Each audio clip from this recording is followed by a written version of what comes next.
Welcome to the Architect of Resilience podcast, where we explore the secrets of overcoming life's challenges and unlocking unstoppable strength through deep personal conversations and expert insights. Welcome to the Movement with Stephen Sashen. And welcome to the Architect of Resilience with Chris Duffin. Wait, I'm confused. So are we talking feet today or are we going to talk butts? I'm all mixed up now. So that was because of something we said privately before here. And just because you're holding up a foot skeleton, that doesn't mean I'm supposed to hold up a butt related something. Okay. So let's just move on. We can stay on topic for sure. No, we can't, but that's a different story altogether. Do you want to tell people why we're doing this and why we're doing this together? Yeah. So we today are going to talk about Olympic weightlifting shoes in the use of squatting and general. People get confused weightlifting, thinking it's the term of everything with regards to lifting weights in the gym, when Olympic weightlifting is a sport, just like golf and soccer, and has a specific, set of things, and that's it has some very specific movements. There's shoes within that, and those get used in a proliferation of other things. We're going to talk about that. There actually happened to be a recent friend of mine, someone that we both follow, Dr. Mike Israetel, that did a video on this just a few days ago. We were already planning on doing a video on this, so this isn't really a response video in any way or form, but has certainly added to the context and discussion. So why are the two of us talking about this? Stephen, what? Well, wait. So first I'm going to do the Reader's Digest version of what you just said. So whenever people take up some new sport, especially one involving moving your body, the question is always, what equipment do I need? And when it comes to lifting weights, people often think, hey, I need squat shoes. You go to a CrossFit gym, you'll see a whole bunch of them. And so when I was thinking about this and it came up in some conversation, I knew the best person to talk to was you. And not surprisingly, we had very similar opinions about this. And yes, as you said, our friend Mike Israetel did a little something about this, and we'll dive into that. So that's what we're talking about. Now let's talk about the who we are and why. Here, I'm going to do me first, only because your cred is much more interesting in this world. So I'm Stephen Sashen, co-founder. I was co-CEO, but now my wife is CEO, and I have a new title. I am the Chief Barefoot Officer at ZeroShoes.com. We make footwear designed for human feet, and we've been doing this for about 14 and a half years. We have a complete line of shoes, boots, and sandals for casual and performance use that people use for everything from taking a walk to running marathons to playing basketball in the NBA. We might talk about that briefly. And we're at ZeroShoes.com. Off to you. All right. So I'm Chris Duffin. I'm an inventor and an author around things related to human resilience. The things that I've developed are used in nearly every professional sports team in North America, close to 1,000 colleges, all branches of the military, even the White House. When I talk about physical resilience, I've lifted a lot of weights in the past, so I was kind of known for that. I did a 1,000-pound squat for reps and a 1,000-pound deadlift for reps, which is kind of unique, especially considering my weight when I did it. But I'm very passionate about the subjects of human resilience. That passion developed in my very unique upbringing when I developed a lot of mental models around how to use challenge and the struggles around us in all realms to become stronger and more resilient and capable human being. So here we are today. I left out. And so I own a part of Kabuki Strength, premier equipment provider related to biomechanics, as well as Barefoot Shoes, BEAR. And I guess we'd say we're, Steve and I are somewhat competitors, but it doesn't really matter in our views of things. No. We do, No, we both hold the belief that the more the merrier. And in fact, I missed you at the Barefoot Shoe Expo 2 weekends ago. That was super, super fun with a couple thousand people who showed up walking around crying and thanking us for what we've done for their lives. Hey, I didn't leave out my only bit of street cred. Currently I'm a Masters All-American sprinter, which I have been for the last 15 years. So that means for men in my age group, I'm one of the 20 the fastest guys in the country. So does not hold a candle to lifting thousands of pounds over and over and over. But hey, it's something for a 62-year-old short guy. Yeah. What races do you run? 100-meter outdoor, 60-meter indoor. Nice. What's your times on those? Well, the season just started, so I don't know yet. In theory, as you get older, things get slower, but I had some improvements to my form recently that feel like I'm faster. So I'm looking forward to the first time race in just a couple of weeks. I know you put on some additional strength too. You were talking about, or at least some hypertrophy of the running muscles. Yes, I have worked on the running muscles. You can debate what those are. So all of that. That's why I left that as that. Yeah, I'm not going to, I don't want to get into that. So anyway, I'm looking forward to this season to see what happens. Last time I ran indoors, I ran the 60 in about 8.5, which is all-American time for people 5 years younger than me. So I was pretty happy about that. So anyway, let's go on to the thing. So what started, I don't remember what was the thing that inspired me to reach out to you and say, hey, I have some opinions about squat shoes. And if anybody's going to know more about this, it's you. And we started chatting. So let's dive into that. And why don't we start with the simple thing? Do you have any idea? Well, let's describe what they are, and then we can talk about history and applications. Yeah. So a squat shoe, well, it's actually not a squat shoe, and it's an Olympic lifting shoe. But I say, in the same way that what we make are not technically barefoot shoes, because that is, quote, an oxymoron. You can't be barefoot and in shoes. Squat shoe is it's just the term that people use more often, especially when they're not Olympic lifters, aka Ollie lifters. Yes, exactly. So it is a shoe with a significant heel raise in it.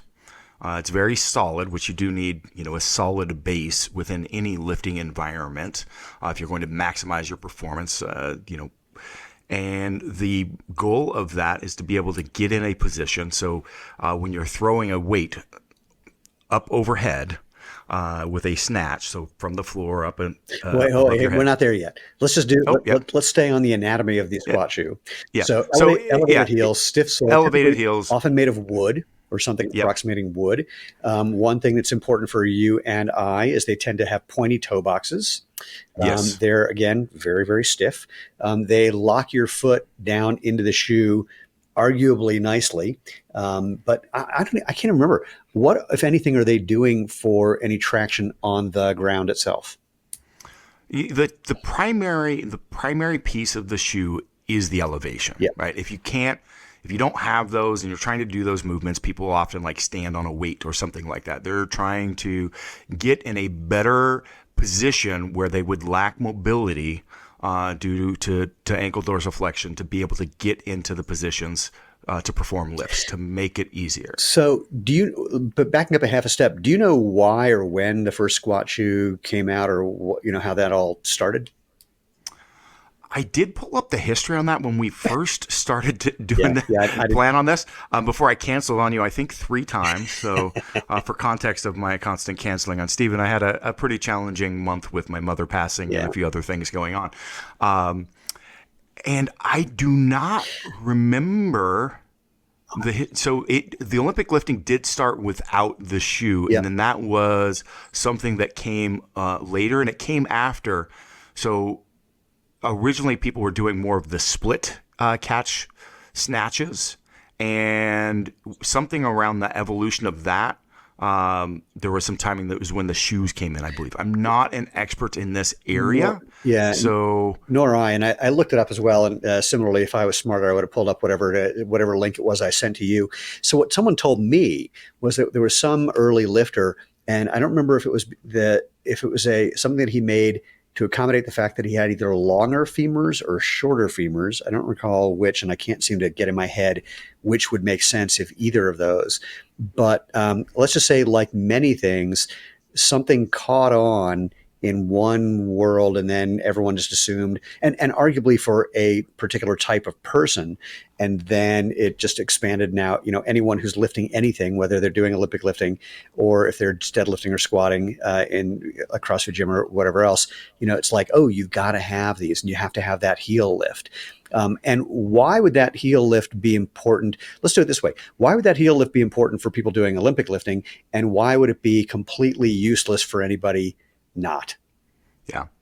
So you can do Olympic lifting without it. And there are some top level, top placing world athletes doing it. There's a number of tremendous CrossFit athletes doing Olympic lifting movement and competing at a high level without wearing Olympic lifting shoes. So let's clarify that. But the positions in that are very sport specific. They are very demanding of ankle mobility, particularly given limb lengths can play a role in that, making that much worse. So, again, if we get into sport specific type things, there's always some level of like, is that the reality of like the way we function within the world, right? So saying that that's a reasonable shoe to wear in that environment does not mean that that should be across the board as you lift weights per se. We're talking about an overhead movement, with several hundred pounds directly overhead coming off the floor. And that is something that does put a lot of challenge on that. And so those people want to maximize the results. It's about moving that weight as best as possible within that, not the context of their overall physical development, not the context of their overall athletic development and injury risk. It is, how do I maximize that? And that means being an athlete doesn't mean being healthy. It doesn't mean being safe. It means winning. Accomplishing your goal. Yeah. Exactly. And anything that's going to help accomplish that goal is going to be positive. So there's two things that pop through my mind. One is in the running world, there's the same thing. Everyone's like, oh, I got to get those super shoes, those highly cushioned maximalist super shoes with a carbon plate. It's like, and I'm actually going to do a video about this. I don't know if you've seen these videos where it's referred to as two cameras, one light. So it's, you're looking to the left and you say something and then it's you in a different outfit looking to the right. That's, talking with yourself basically. And I want to do one. It's like, hey, I got a marathon coming up and I wonder which of these super shoes should I get? And then it's me on the other side going, well, I don't know. Are you a 110-pound Kenyan running a 2 hour and slightly over 2 hour marathon? No. Well, that's who they're made for. So in a similar vein, people are wearing some of those shoes, and actually it's similar in a couple of ways. So, let's say you're one of the top 5 runners in the world, and one day one of the guys who, you're neck and neck with shows up in a new pair of shoes and he beats you. What do you think you're going to buy the next day? And so I think there's some of that with lifting shoes as well. Like someone did well and everyone started doing it, and then it becomes somewhat ubiquitous. But highlighting two things, and the third point that occurred to me that I hadn't thought of before that you'll get a kick out of. So when you are, again, in that position where you've got a whole bunch of weight over your head, a whole bunch of weight over your head, and the proper form, your shoulders are slightly hyperextended. And if you don't have the right ankle mobility, which you mentioned, then to balance that slight overextension by elevating your heels could be advantageous for some people. And so that's the geometry. But I was just thinking about the clean. Yeah, because you're actually going, so people may not realize this, but to lock that in, you're going into quite a bit of flexion with the shoulder. That's the very far overhead, almost a little bit behind you. And you'll see the same thing in strongman athletes. That's another one where we'll see. And I do promote the use, or maybe not promote, but, I have no argument against, and I see the evidence of why doing an overhead lift, an overhead press, of 500 pounds, 400 pounds, what these incredible human beings do. And you have to go into that flexion. If you've got it out in front, you've got a whole lot more of your triceps, your pec, you're risking injury of having, maintaining that position, being leaned back, which leaning back like that is going to, it's going to put a lot of more stress on the extension within the disc, right? Yep. So being able to get into this nice flexion of the shoulder to get in that position, if we elevate the heels, it's going to drive your pelvis forward, lock you back into that back position much easier. Well, here's the thing that struck me as so funny, though. If you are doing a clean and jerk, when you've done the clean, and often you're sitting there with the bar in front of you, basically on your shoulders, for lack of a better term, and you're squatting down because you had to squat to get the bar or to get under the bar. Ironically, it seems to me that would be the time where you don't want your heels elevated, because that would be shoving you forward. So where you get the advantage in the lockout at the last part of the lift, you're having a disadvantage at the beginning of that lift. Yes, exactly. So just like raising a heel, if you're doing a snatch, you're still deadlifting the bar off the ground, right? Right. But you're much physically stronger for that with that given load than you are at the point of the lockout. And the lockout is the key. So you're actually carrying momentum at the lockout. You're not even really strong enough necessarily to get that into position a lot of times. Right. You're carrying that through. And so you're balancing your strength through the total movement right? So yes, you may be disadvantaging other times, but let's just take that example of the strongman doing an overhead press, for example, right? Does that mean I should wear those shoes if I'm doing overhead pressing? Well, no, if I want to overhead press, I want to have as much time on tension of the muscle tissue as possible. And actually being in the lock position is actually when I'm Relaxed. not, right? Relaxed. And I'm also behind. It's not actually the pressing movement.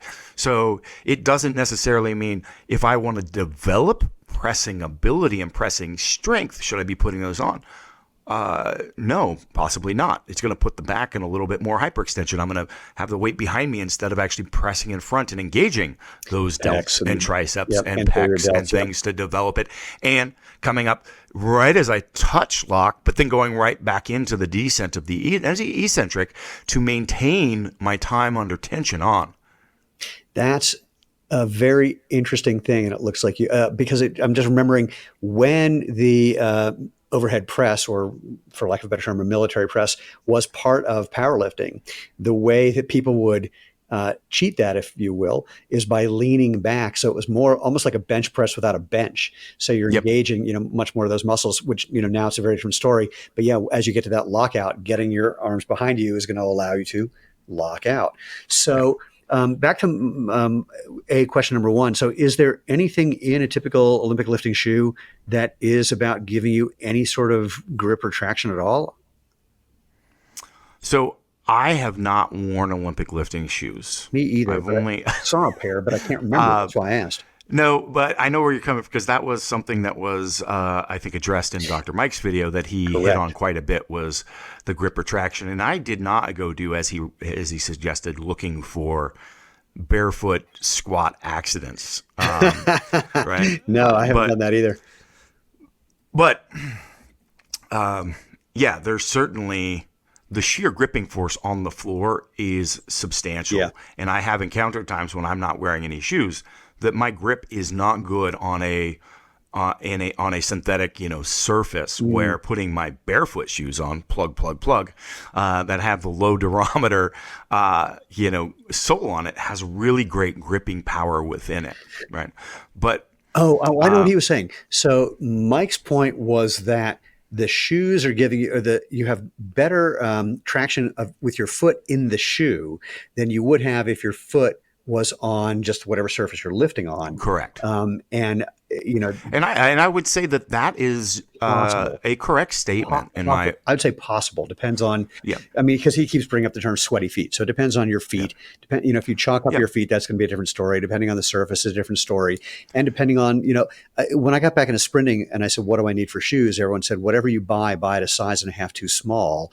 And I'm guessing the only way you could really lock your foot in fully, other than the straps that people are using in that shoe, is to have something that's squeezing your foot together, which we can dive into how non-optimal that is.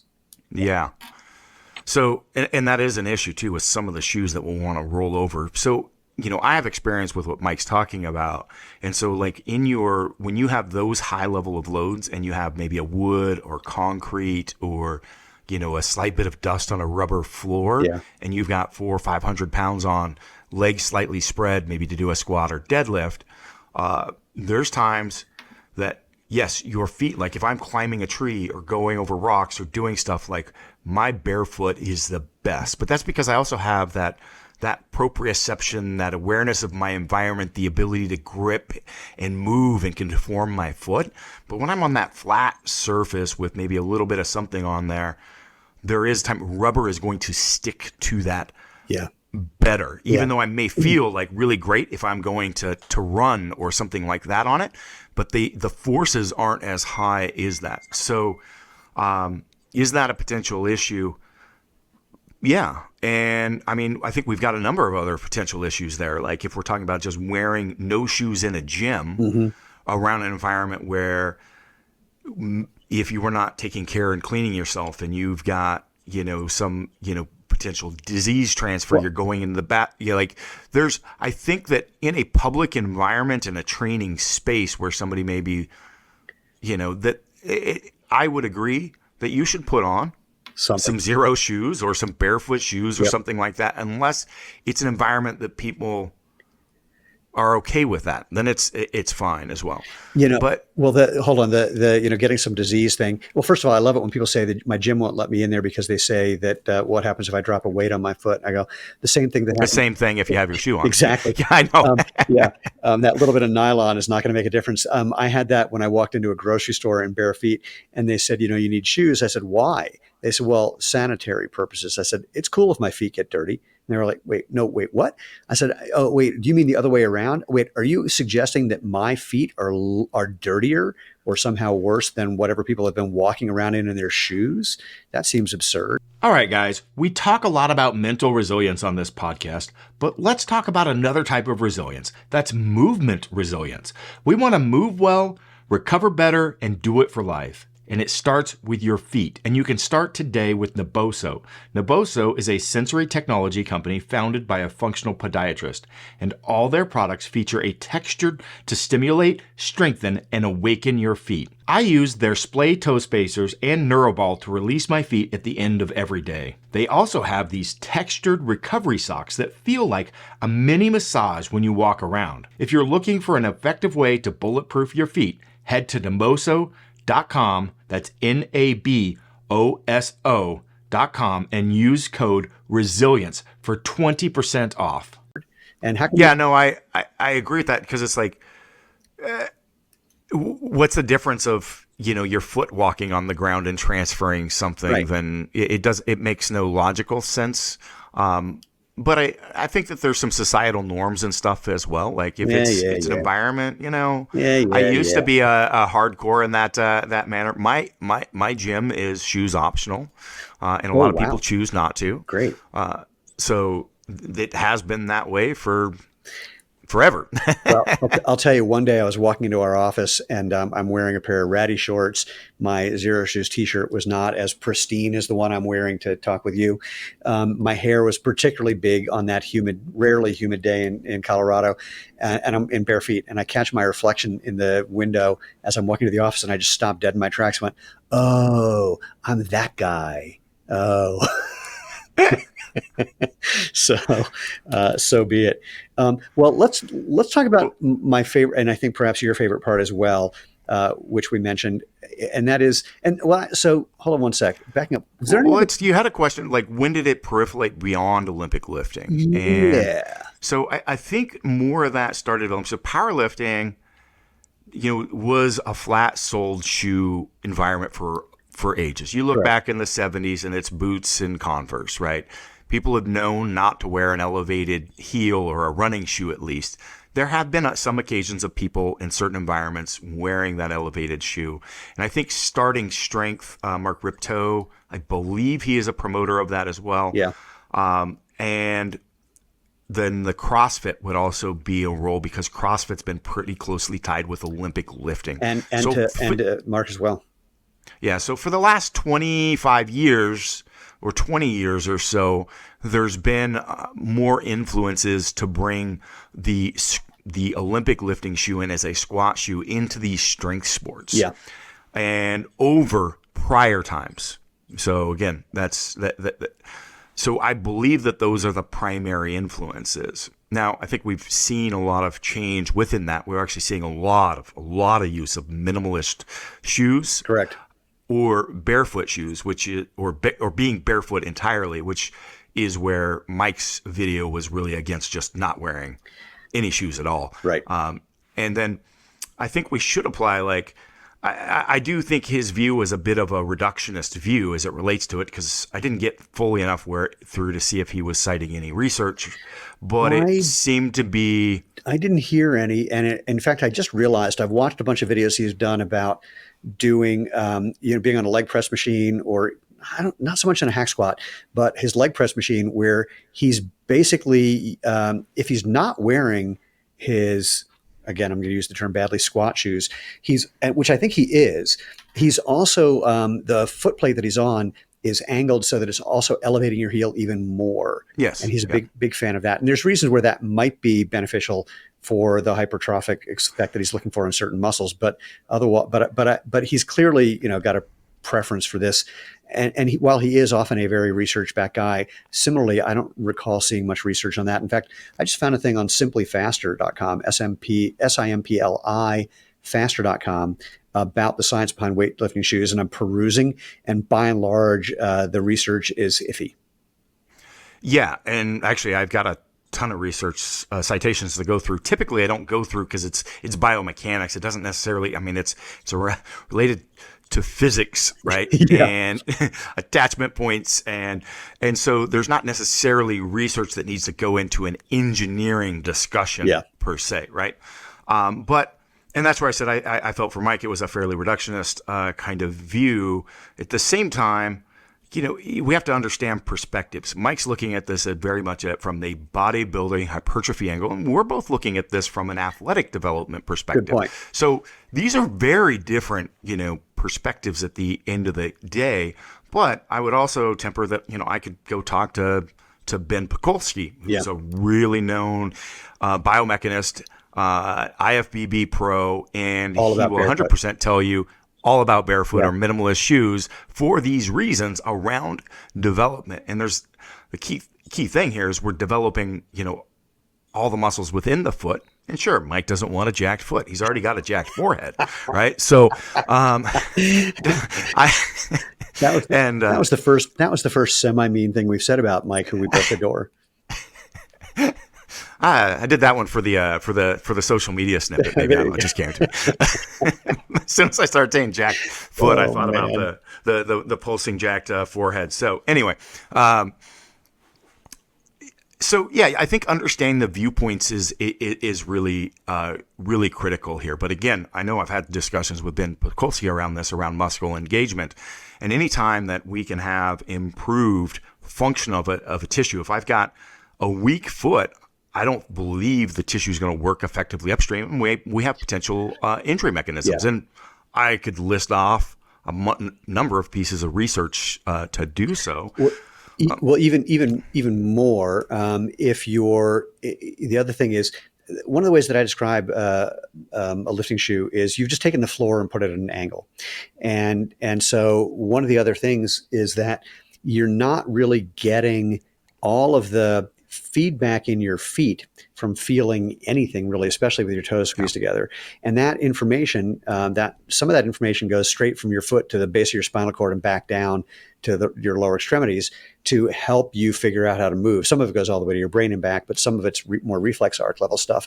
And if you're not getting the right amount of neurofeedback, you're not functionally optimally. And maybe just think, we have a couple cycling teams that we've sponsored, and one of them in the early days, after a training ride, that's the word I couldn't find, got out of their cleats and put on our shoes, just a regular sneaker. And one of the guys noticed on his ride home that he was putting out more watts in our shoe than when he was clipped in. And I contended, we still want to prove it, that by actually using your foot, rather than having your foot being a dumb lever, you're not only getting that little bit of extra force possibly, but the biggest thing is you're probably just sending signals up into your, again, spinal cord and back to activate things better and faster. It's a thing. Forset 2011 showed that changing plantar loads and strength can also alter your foot upstream biomechanics as well. Absolutely. So, so there's that thing where I think about how, this reminds me, a lot of the research that's sort of anti-barefoot or anti-barefoot shoes, they talk about how they've taken people who are used to running in shoes and they've given them time to acclimate to barefoot shoes by having them run in a treadmill for 5 minutes, at which point I facepalm the hell out of myself. It's like, no, that's not getting acclimated. And in a similar vein, I don't think there's been I can't imagine there's been research where it's the right kind of comparison of someone who has gotten used to either condition and seeing how they perform. And of course, there's no way to do a double-blinded test because you can tell if your heels are jacked up or not. So it's such a tricky thing. And I wonder how much is also in the same way that some of the super shoe stuff is placebo, because there are still people winning races who aren't wearing those shoes. I wonder how much of it is when you have a shoe that's supposed to improve your performance is improved because of what your brain is doing. Yeah, Moore, 2016. This was actually on discussing potentials for wrist development because you have this psychological dependence on the equipment. And this is specific to Olympic lifting shoes, by the way, and the perceived performance enhancement, right? So I think we could extrapolate that. It's around increasing athletic performance based on the psychological effects of the shoes. I had a hard one when I was an All-American gymnast way back when, and I had a TMJ issue. And this is before they were doing TMJ research on athletes. So I was one of the first. This was back in 1976, 77. And so when I got this mouthpiece to adjust my TMJ, that joint, which basically, by the way, it's your jaw. If there's some arguments that if you have your jaw in a particular position, it can either make you weaker or stronger. And I couldn't tell. I was wondering about this when I was in high school, if this was placebo or not, but I could hold an iron cross longer with the mouthpiece in than if I could with it out. And it seemed like it wasn't a placebo effect because I tend to be a bit immune to placebos, but it was interesting. And you can mimic this same thing by pressing your tongue to the top of your mouth as well. So there's an impact on the diaphragm. And so the diaphragm then thus impacts the stabilization, which then thus impacts the neurological output, right? So this is how, improving your bracing methodology, for example, increases your force output because your body quits downregulating due to potential injury risk situations. And that becomes also the same mechanism that we see as it relates to the foot or any unstable environment where we have that slippage or interference, where it's a safety mechanism to reduce your force output, right? How ironic that training on unstable surfaces became some hip thing, like, ooh, this is going to make you stronger. It's going to work on the, quote, stabilizer muscles, to which I say there are no such thing as stabilizer muscles. They're just muscles. And the research is very clear that training on an unstable surface is not better for building strength than training on something stable because you're not actually using everything fully. But there are times and places for it as well. I think David Weck has some interesting stuff. I don't buy everything that he says, but he was the inventor of the Bosu ball, and the way that he uses the Bosu ball, I think, is highly effective. The way most people how it got used is a whole other story, right? Literally upside down. Yeah. Well, do we want to say anything more about the problems about squeezing your toes together and the benefits? I do, but I wanted to reference, so this is actually direct to Mike's statement. So Needham et al. 2023, I had this one pulled up. I'm so glad you said I have this one pulled up and you weren't just pulling these out of your brain, because that's pretty good, because I'm horrible at remembering names. So if I have to remember names with the people in the study, I'm out of luck. Yeah. So it's specific to weightlifting and Olympic shifting shoes. So they allow deeper squats and more upright trunk posture, crucial for lifts like the snatch and clean and jerk. And then I can see where Mike's argument, because Mike is, ass-to-grass, full range of motion squatter, right? Yep. And so to do the type of lift that he recommends, I could see that being a positive aspect of that. Well, where, like, for me, I work in, with a lot of, athletes or strength athletes, and going to your butt on the ground, not often, in those environments, certainly not for a competitive squat as well. And that's where we have, the other research that I was referring to, like, this is Versec 2023, effects of 4-week Olympic weightlifting training on speed and power performance in recreational athletes. May hinder performance in non-lifting activities such as sports requiring agility and speed. We've got here's another one. This is 1985, but suggests that Olympic lifting shoes, the rigid design of Olympic lifting shoes, can increase injury risk during non-lifting activities. Helen, 2017, indicates Olympic lifting shoes may provide significant benefits over other training modalities for experienced athletes.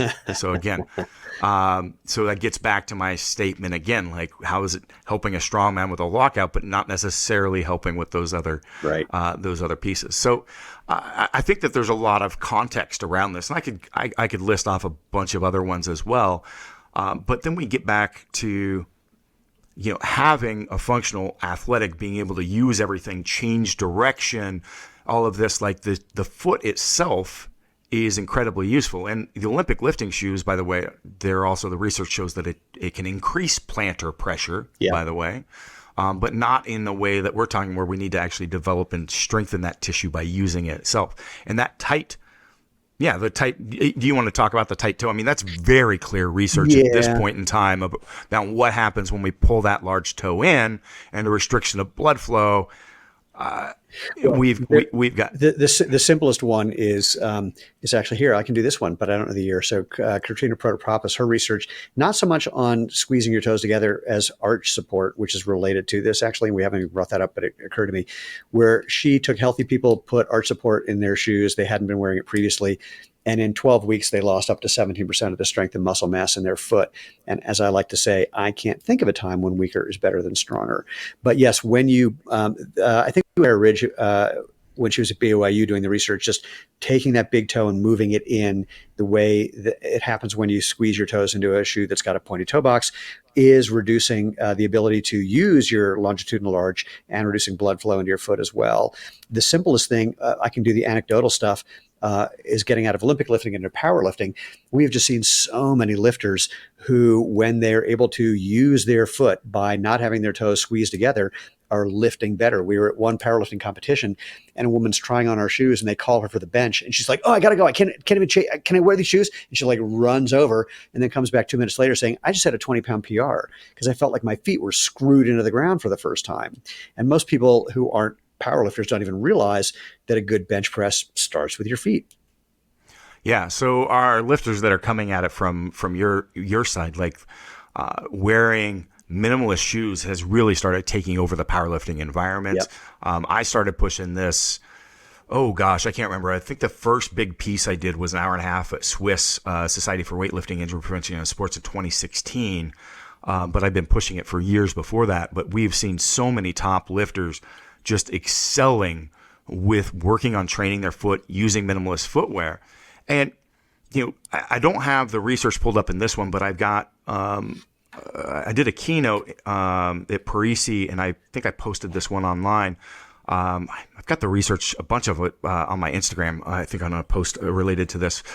But with the restrictive shoes, the lack of plantar or the support of the plantar, not using it, pulling the large toe in, like what we see, I can't remember if the percentage is 96 or 98%, somewhere in that range though, of all plantar fasciitis cases are not plantar fasciitis. Correct. Now, I say that loosely because, there's still an issue, but the issue is due to is atrophied muscle. Correct. And degeneration of the tendons as related to that. Well, it's lack of use. It's a lack of use injury. And so everybody's then trying to fix it by finding more orthotics, more support, more lockdown shoes to give rest, to fix it when it is. And this is shown it's shown in ultrasound. It's shown in what's the other image? MRI or CAT scan. The MRI, and they're seeing it in biopsies as well. I think I only pulled the research for the MRIs and ultrasound in the piece, but I've talked to a few doctors that have confirmed this on the biopsies as well. Like it's lack of use, and so we have a significant. As soon as you pull that big toe in, you can imagine. Just grab your hand and pull it in. Like what happens? We stop. The blood flow stops happening. We stop using the muscles, and then this is really basic stuff. Well, everything that you and I talk about is all somewhat self-evident if you think about it and you're not swayed by the misuse of physics and advertising by big shoe companies. But to your point, for most people, and I'll do it this way, they don't have plantar fasciitis. If they have anything, they have plantar fasciosis. So I met a guy, so an itis is an inflammation and osis is a degeneration. And I met a guy once who said, "I can't wear your shoes because I've had plantar fasciitis for 20 years. I said, "That's not possible." He's like, "What are you talking about?"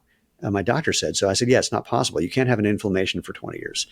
And he said, "Well, it went away for like a year and a half out of nowhere." I said, "Yeah, so you don't even have you probably have a little plantar fasciosis, but what you really have is tight calves." He's like, "What?" I said, "Yeah, so your calf is pulling on the plantar fascia from the proximal side, and it giving you similar symptoms of heel pain, but I bet you don't even have plantar fasciosis. And I've had this happen with, I was at a trade show and I met a guy, special forces guy, 6'5", 260, 6% body fat. The guy was a machine.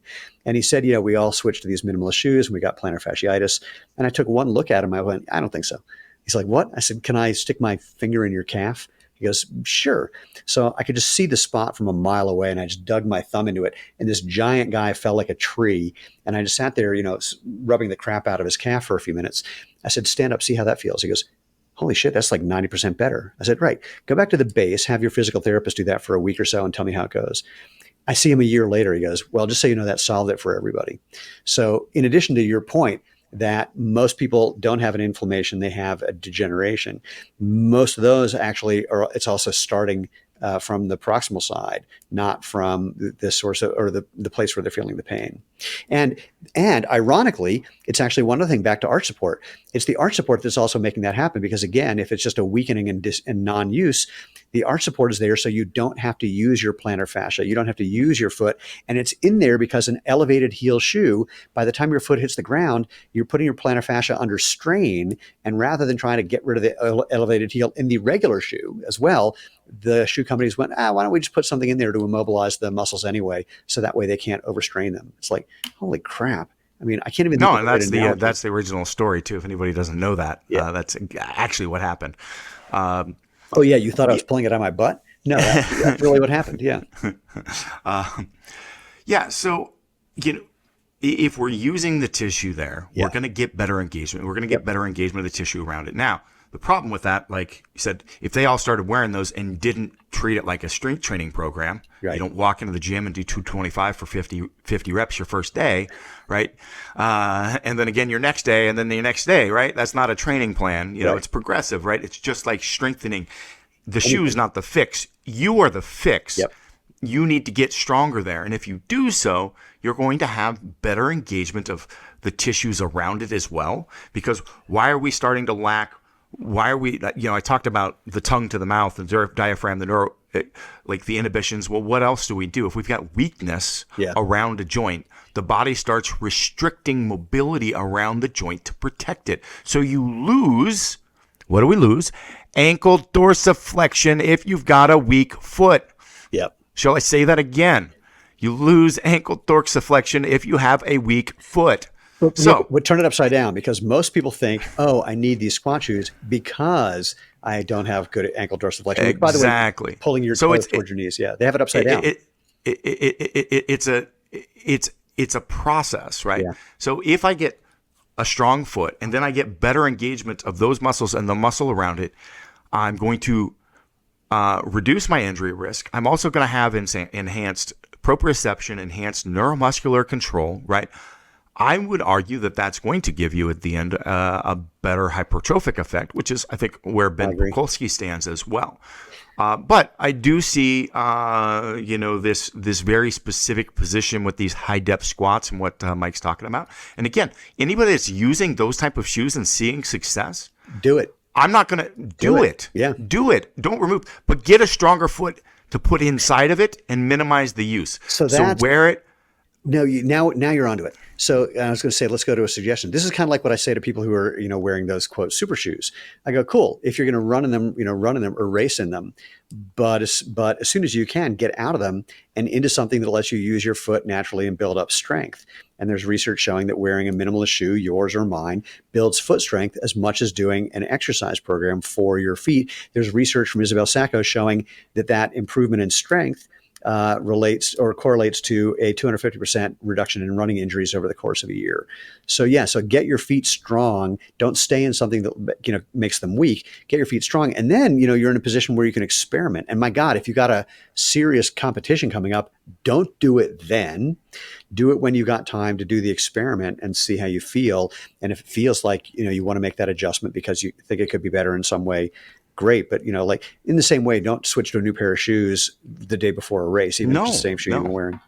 Yeah, So like I said, so no argument with Mike going, we have a specific shoe that we want to wear with us. Do that. Yeah. But very clear. The more that we use that specialized footwear, and I've quoted the research that I referenced in this discussion, but it will restrict performance and activities in other areas that require high levels of agility and flexibility. Yep. It's going to increase your potential injury risk as it relates to that. It increases plantar pressure, leading to, again, to potential stress injuries.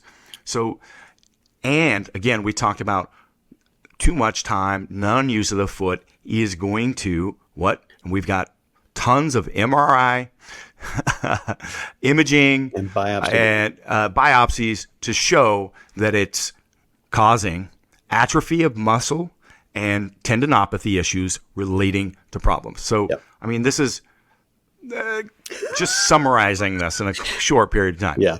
So, and even backing up to Mike and to give him credit, there are situations where that would be good. But in the same way that the Olympic lifters we're talking about where they might need this product are lifting serious weight.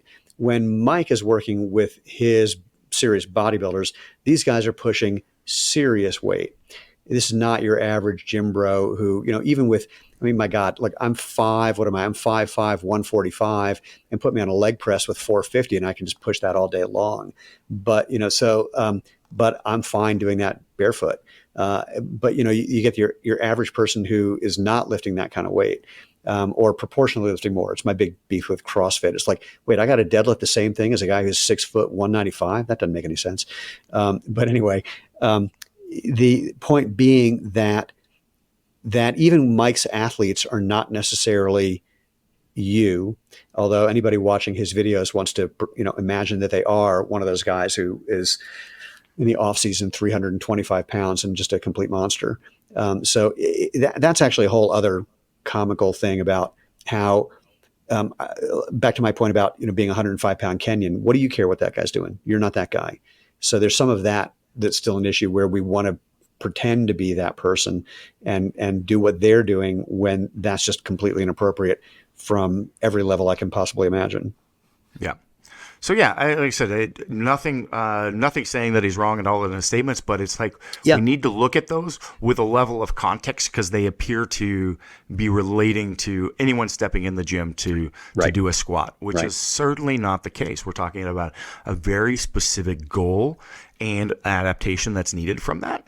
And in a lot of other environments, it's actually going to be quite disadvantageous. Yeah. So, and there we've come. Yes. I think we have reached a clear endpoint. Is there anything that we need to say in 1 to 2 sentences tops to wrap it up, or did we just pretty much nail it in 10 to 12 sentences in the last 2 minutes? I got nothing. Again, this is coming from our perspective, but if we want to think about our long-term musculoskeletal health and our greater training versatility and adaptation. Yep. Like, please give those a thoughts, and I think that can help temper at least where we're coming from in this discussion.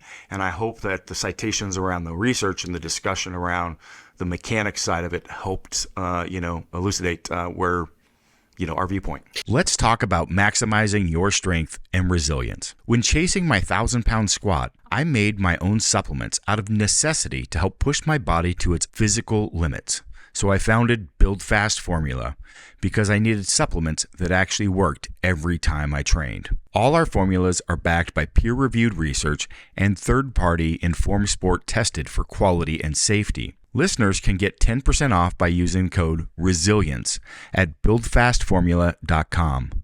That's code RESILIENCE for 10% off everything at buildfastformula.com. Find your formula and feel your physicality today.